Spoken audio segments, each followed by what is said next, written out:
여러분, 수능이 한 달 앞으로 다가왔습니다. 이것은 이제 날씨가 점점 추워진다는 말이기도 하고요. 예비 갈릴리 지체들을 이제 챙겨야 할 때가 왔다는 이야기이기도 합니다. 이제 올라올 지체들이 38대 지체들이에요. 여러분은 지금 안 보이시겠지만 지금 갈릴리 최고 선배들이 잠깐 움찔했습니다. 앞에서 보면은 움찔하면서 한숨을 쉬면서 미세하게 가라앉은 어깨들이 군데군데 보였어요. 갑자기 뜬금없을 수도 있겠지만 이 시간 우리 꽃다운 20대의 마지막을 보내고 있는 우리 갈릴리 최고 선배들에게 감사와 격려의 박수를 한번 하도록 할까요? 네, 감사합니다. 힘내세요. 힘내세요. 네.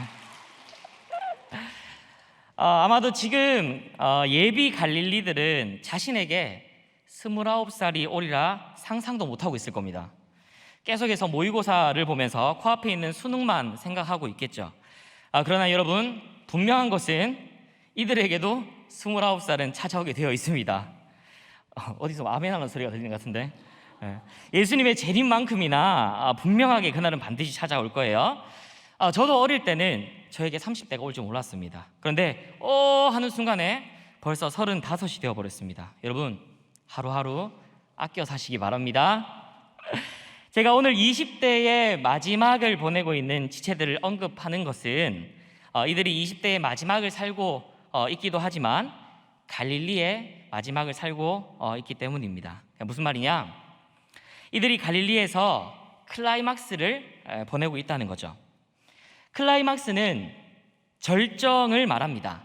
어떤 소설에서 작가가 이야기를 쭉 펼쳐낼 때에 작가는 그 이야기를 자신의 의도대로 구성을 하는데 이것을 플롯이라고 하죠. 플롯은 대개 발단, 전개, 위기, 절정, 결말로 구성됩니다. 이 갈릴리의 구성을 예로 들면 갈릴리의 20살은 발단입니다. 이제 갈릴리에 막 발을 디디었다 이죠.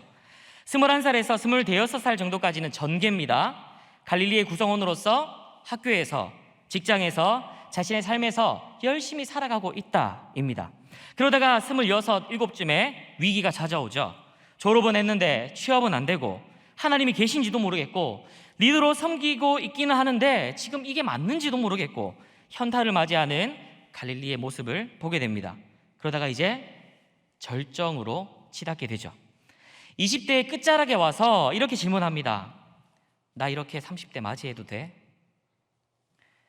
그러면서 더욱 깊어진 고민으로 하루하루를 보내죠. 이러한 절정의 순간을, 클라이막스를 지금 갈릴리 최고 선배들이 보내고 있다는 것입니다. 이러한 때에 이들에게 필요한 것은 무엇일까요? 좋은 결말을 얻기 위해 유종의 미, 그 유종의 미를 거두기 위해서 이 클라이막스에 있는 이 순간 우리는 무엇에 관심을 기울여야 할까요? 오늘 본문에서 우리가 그것을 찾아보자는 겁니다. 마가복음은요, 총 16장으로 구성되어져 있습니다. 4개의 복음서 중에서 가장 짧죠. 그러나 예수님의 마지막 순간을 다루고 있는 그 부분의 비율은 전체의 40%나 될 정도로 굉장히 많은 부분을 할애하고 있는 것이 우리가 지금 살펴보고 있는 마가복음의 특징이에요.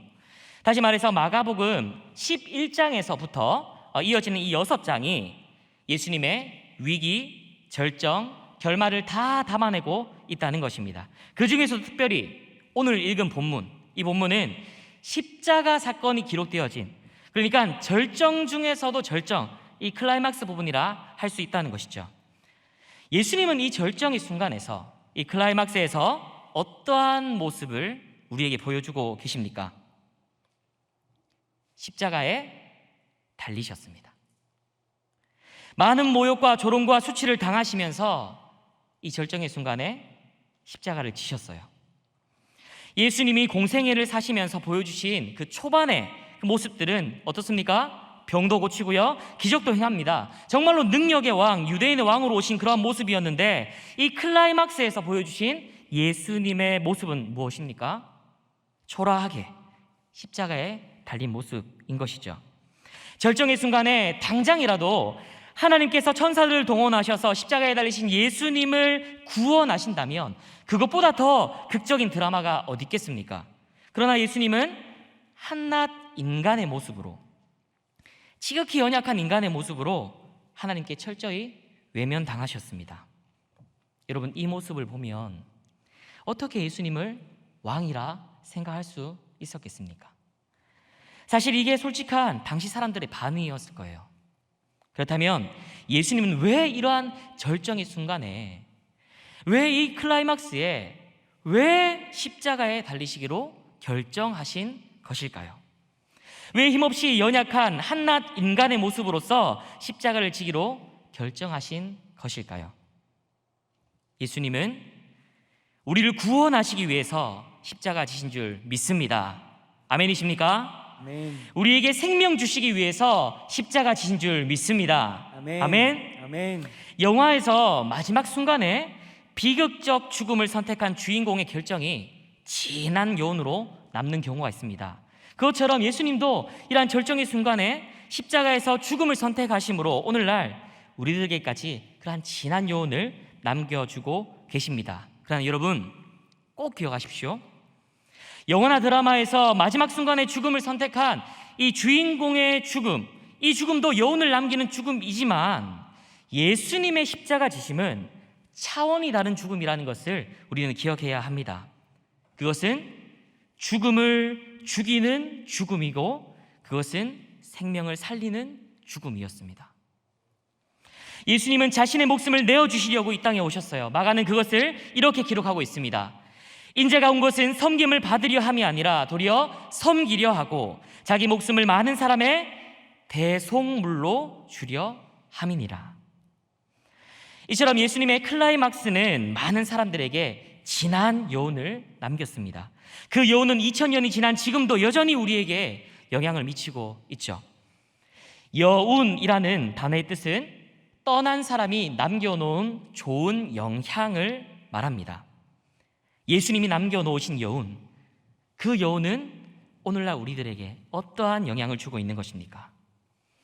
오늘은 예수님이 행하신 그 십자가 사건이, 그 여운이 우리에게 어떠한 영향을 주었는지를 살펴보면서 그 여운과 감동으로 살아가야 할 우리들이 어떠한 고백과 삶으로 살아가야 할지를 우리가 함께 나눌 때에 하나님께서 깨닫게 하시는 은혜가 각 사람에게 있기를 간절히 소망합니다. 아멘. 자, 먼저 첫 번째 소개할 사람은요, 구레네 사람 시몬입니다. 오늘 본문에서 구레네 사람 시몬은 예수님의 십자가 사건에 영향을 받은 한 사람으로 등장하고 있습니다. 오늘 본문 21절 말씀인데요, 함께 읽어보겠습니다. 시작. 마침 알렉산더와 루포의 아버지인 구레네 사람 시몬이 시골로부터 와서 지나가는데 그들이 그를 억지로 같이 가게 하여 예수의 십자가를 지우고. 자, 본문에 시몬이 지금 어떻게 소개되고 있습니까? 먼저 시몬은 알렉산더와 루포의 아버지로 소개되고 있습니다. 사실 성경은 알렉산더와 루포가 누군지 자세히 설명하고 있지 않습니다. 그러나 마가복음 자체에 이 이름이 기록되어져 있는 것을 볼 때 아마도 마가복음을 읽고 있는 로마교회 성도들은 이 알렉산더와 루포가 누군지 잘 알고 있었을 거예요. 그리고 이러한 기록은 알렉산더와 루포 그리고 그들의 아버지인 시몬이 예수님의 십자가 사건을 계기로 해서 예수님을 믿게 되었을 가능성이 크다고 추측할 수 있는 근거가 되기도 합니다. 그러니까 굳이 시몬을 소개하면서 마가복음의 독자가 잘 모르는 그런 믿음과 관련 없는 사람을 마가가 굳이 기록할 이유가 없잖아요. 그렇죠? 또한 성경은 시몬을 뭐라고 소개합니까? 구레네 사람이라고 소개하고 있습니다.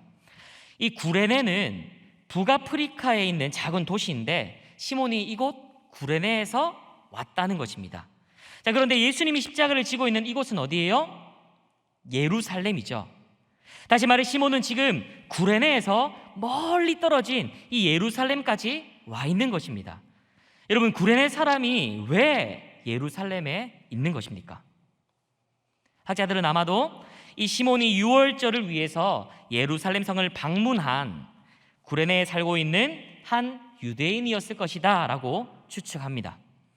자, 추측이야 어쨌든 지금 구레네 사람 시몬은 예루살렘에 와 있습니다. 자, 그리고 우연히 군중들 속에서 예수님이 십자가를 지고 골고다로 가는 상황을 보게 되었어요. 여기서 성경은 시몬을 언급할 때에 또 한 가지를 소개를 하고 있는데, 또 한 가지 소개를 덧붙이고 있는데, 그것은 십자가를 대신 지고 간, 예수님이 십자가를 대신 지고 간 인물로 소개하고 있더라는 것입니다. 이를 병행 본문인 마태복음은 이렇게 설명하고 있죠. 함께 읽어볼까요? 시작. 시몬이란 구레네 사람을 만나매 그에게 예수의 십자가를 억지로 지워 가게 하였더라.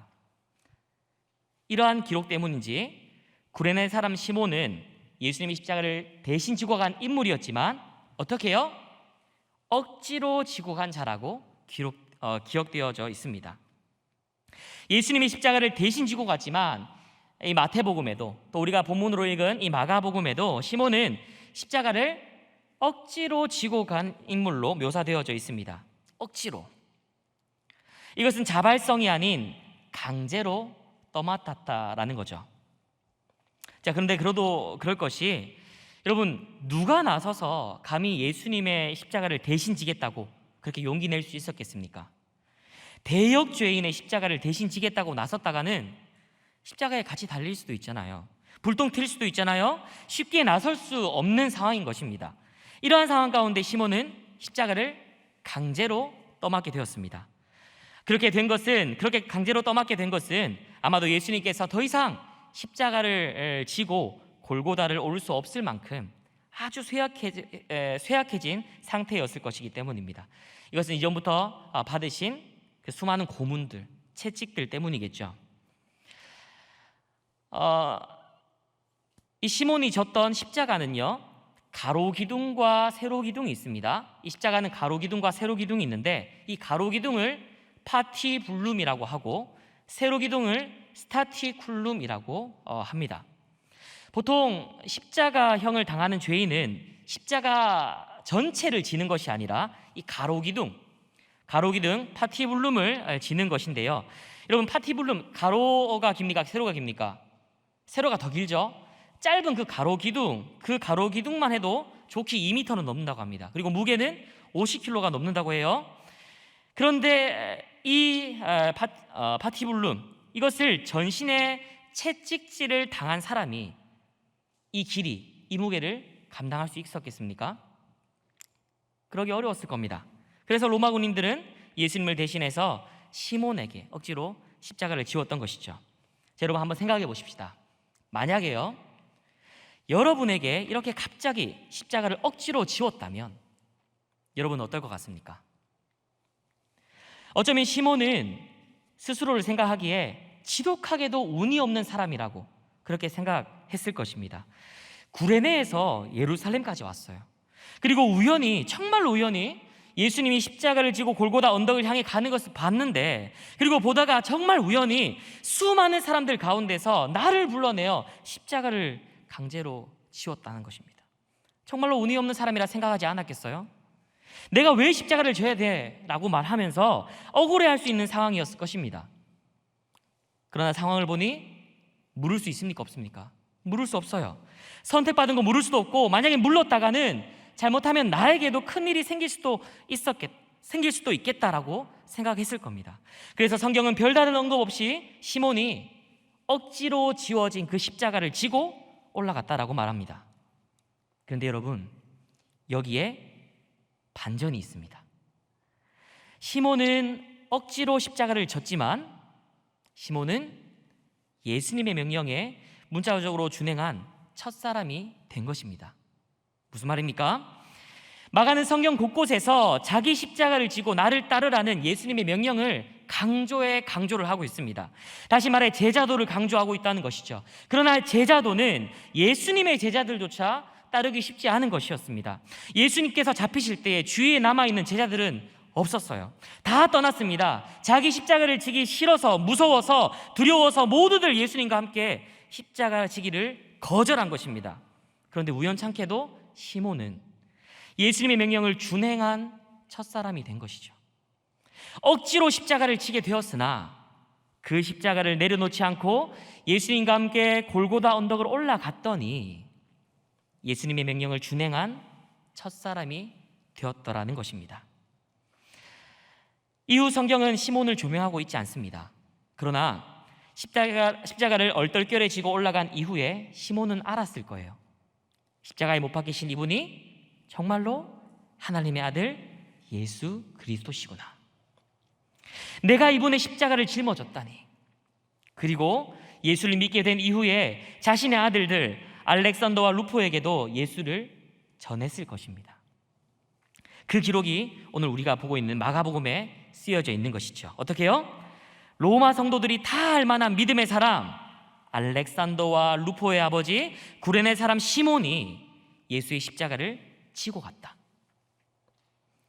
이처럼 예수님의 십자가 사건은 구레네 사람 시몬의 삶에 평생 남았을 것이고 많은 여운을 주었을 것입니다. 질문합니다. 여러분에게 예수님의 십자가 사건은 어떤 의미입니까? 예수님의 십자가 지심이 여러분에게는 어떠한 여운으로 남아 있습니까? 억지로라도 십자가를 맡기시면 끝까지 붙들고 나아갔던 시몬처럼 십자가 사건이 예수님을 깊이 묵상하는 여운으로 평생 여러분들 가슴 속에 남아있기를 주 예수 이름으로 축원합니다. 아멘. 예수의 십자가의 영향을 받은 사람은 이뿐만이 아니었어요. 또 한 사람이 있는데요. 두 번째 소개할 사람은 바로 십자가에 달린 한 강도입니다. 오늘 본문 27절을 함께 읽어보겠습니다. 27절입니다. 시작. 강도 둘을 예수와 함께 십자가에 못 박으니 하나는 그의 우편에 하나는 좌편에 있더라.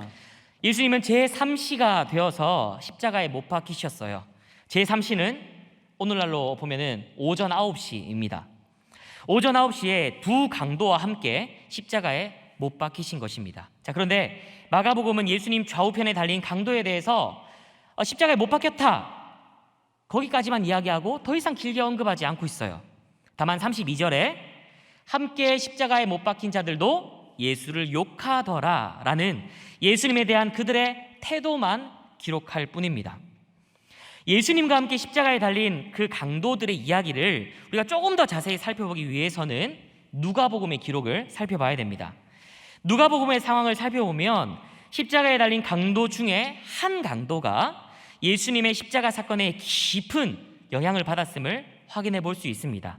우리 그 부분을 함께 확인해 볼까요? 자, 누가복음 23장 39절에서 43절입니다. 우리 좀 길지만 함께 읽어보도록 하겠습니다. 시작. 달린 행악자 중 하나는 비방하여 이르되 네가 그리스도가 아니냐, 너와 우리를 구원하라 하되, 하나는 그 사람을 꾸짖어 이르되 네가 동일한 정죄를 받고서도 하나님을 두려워하지 아니하느냐, 우리는 우리가 행한 일에 상당한 보응을 받은 것이니 이에 당연하거니와 이 사람이 행한 것은 옳지 않은 것이 없느니라 하고 이르되 예수여 당신의 나라에 임하실 때에 나를 기억하소서 하니, 예수께서 이르시되 내가 진실로 내게 이르노니 오늘 네가 나와 함께 낙원에 있으리라 하시니라.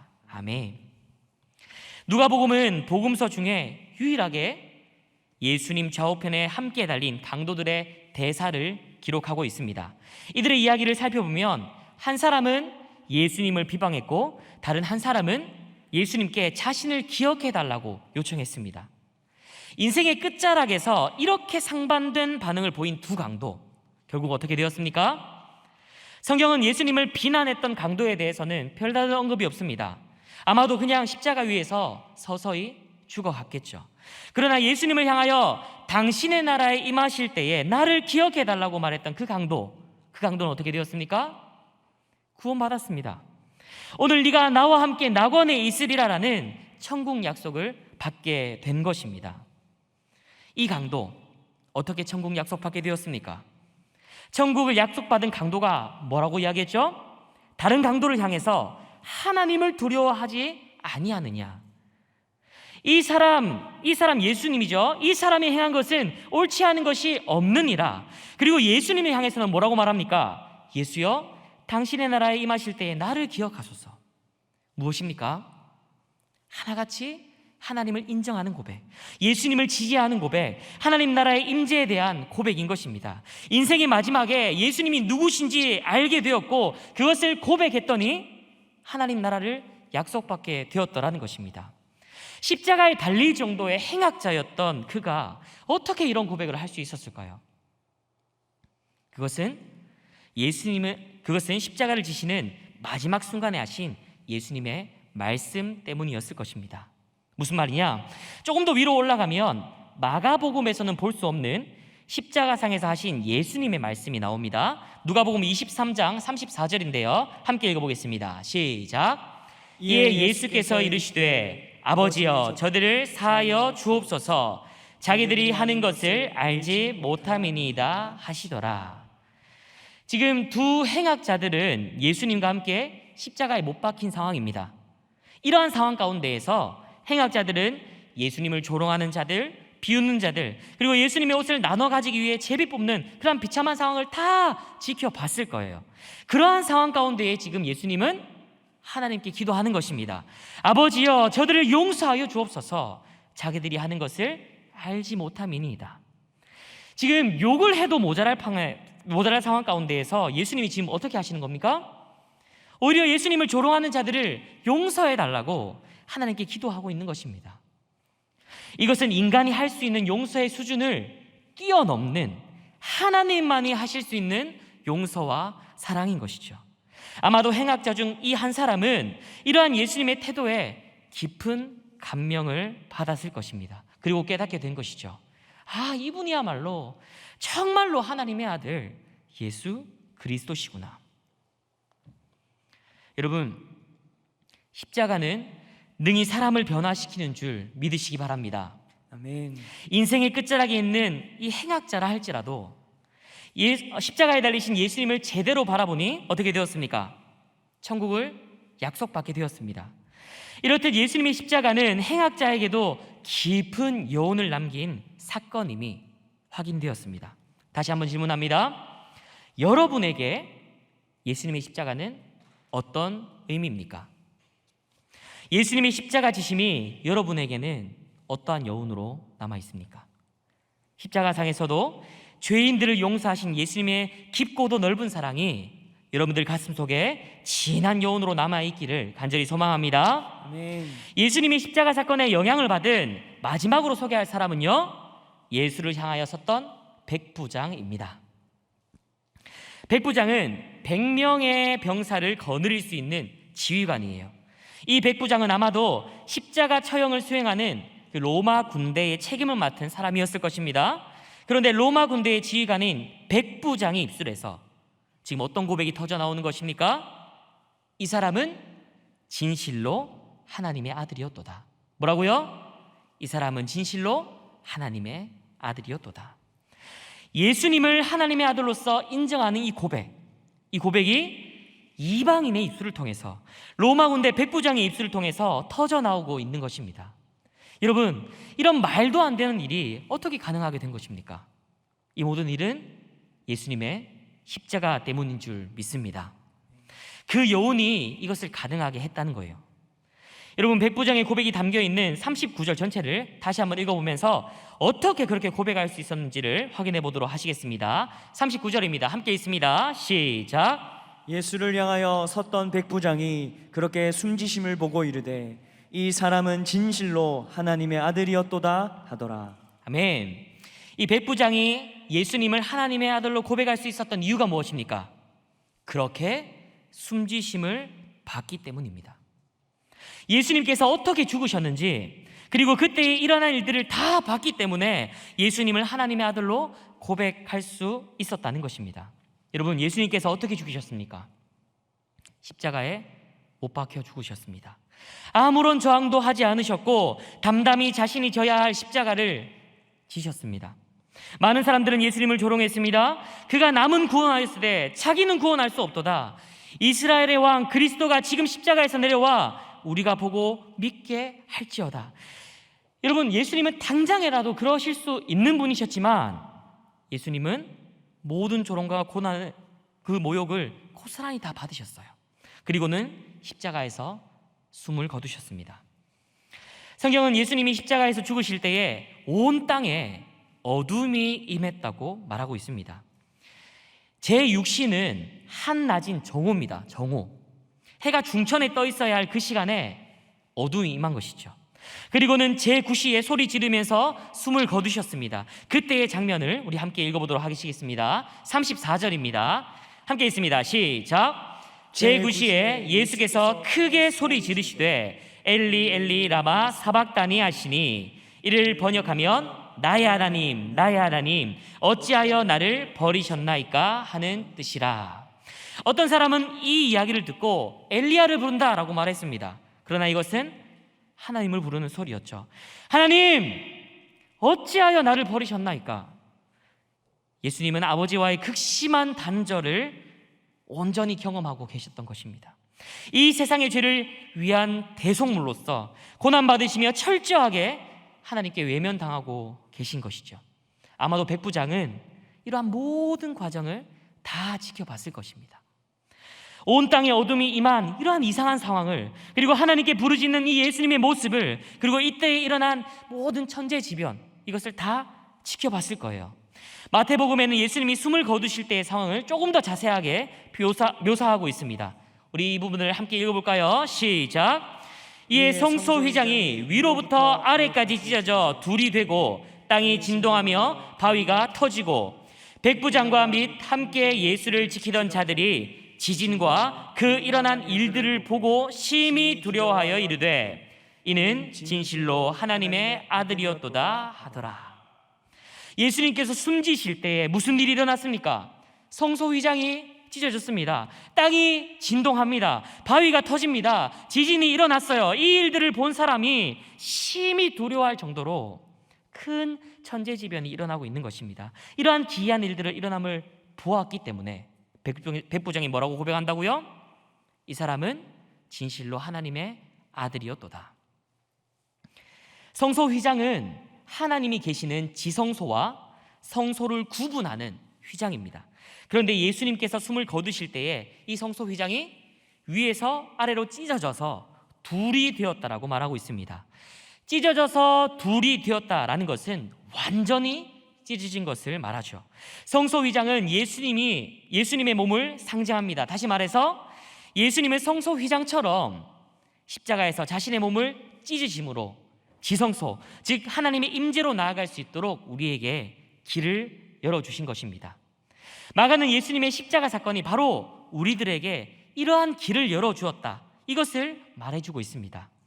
예수님을 통해서 우리에게 구원의 길, 생명의 길이 열렸음을 말하면서 그분이 바로 하나님의 아들로서 이 땅에 오신 예수 그리스도이심을 우리에게 알려주고 싶었다는 것입니다. 누구의 고백을 통해서요? 백부장의 고백을 통해서, 이방인의 입술을 통해서, 예수님을 십자가에 못 박았던 로마 군대의 백부장의 입술을 통해서 예수님이 누구신지 분명하게 드러내고 있다는 것입니다. 이처럼 예수님의 십자가에는 거절할 수 없는 고백이 있습니다. 예수님을 십자가에 못 박았던 로마 군대의 백부장이었지만 예수님의 십자가를 경험한 백부장은 결국 예수님을 하나님의 아들로 고백할 수밖에 없었습니다. 다시 말해 예수님의 십자가에는 이방인의 삶도 뒤흔들 만한 큰 능력이 있다는 것입니다. 큰 영광이 있다는 것입니다. 십자가의 진한 여운이 이 백부장의 가슴에도 진한 여운으로 남겨지게 되었다는 것입니다.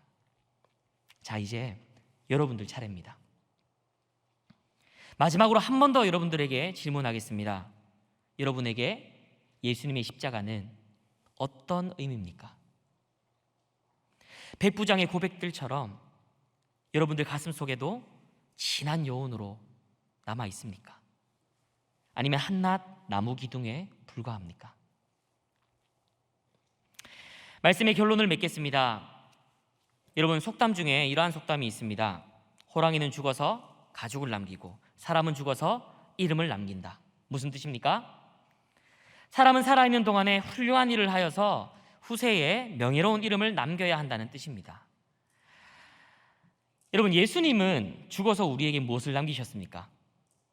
인생의 절정에서, 이 클라이막스에서 예수님은 우리에게 무엇을 남겨주셨습니까? 예수님은 죽음으로 우리에게 생명을 남겨주셨습니다. 세상이 줄 수 없는 영생, 이 구원을 우리에게 선물로 주셨습니다. 그래서 예수님의 십자가에는 말로 다 설명할 수 없는 진한 여운이 있는 것입니다. 여러분은 아마도 이러한 문구를 보신 적이 있을 겁니다. 아름다운 사람은 머문 자리도 아름답습니다. 보통 화장실에 가면 많이 붙어있는 글귀죠. 이걸 보면서 저는 생각했습니다. 예수님이 머무신 자리에는 무엇이 남았을까? 예수님이 머무신 자리에는 생명이라는 꽃이 피었습니다. 그런데 그 생명이라는 꽃은 향기가 강해서 2000년이 지난 지금도 우리에게 진한 여운을 주고 있습니다. 그래서 우리는 예수님을 믿기만 하면, 예수님께서 십자가에서 행하신 그 모든 일을 믿기만 하면 이 생명은 우리에게도 꽃을 피워 줄 것입니다. 여러분은 이제 어떻게 사시겠습니까? 십자가와 상관없이 사시겠습니까? 아니면 오늘 살펴봤던 이 세 명의 인물들처럼 예수님의 십자가의 그 진한 여운을 따라서 변화된 삶을 사시겠습니까? 날마다 예수님의 십자가를 가슴속에 깊이 묵상하면서 살아가는 우리 모든 갈릴리 지체들이 될 수 있기를 예수님의 이름으로 축복합니다.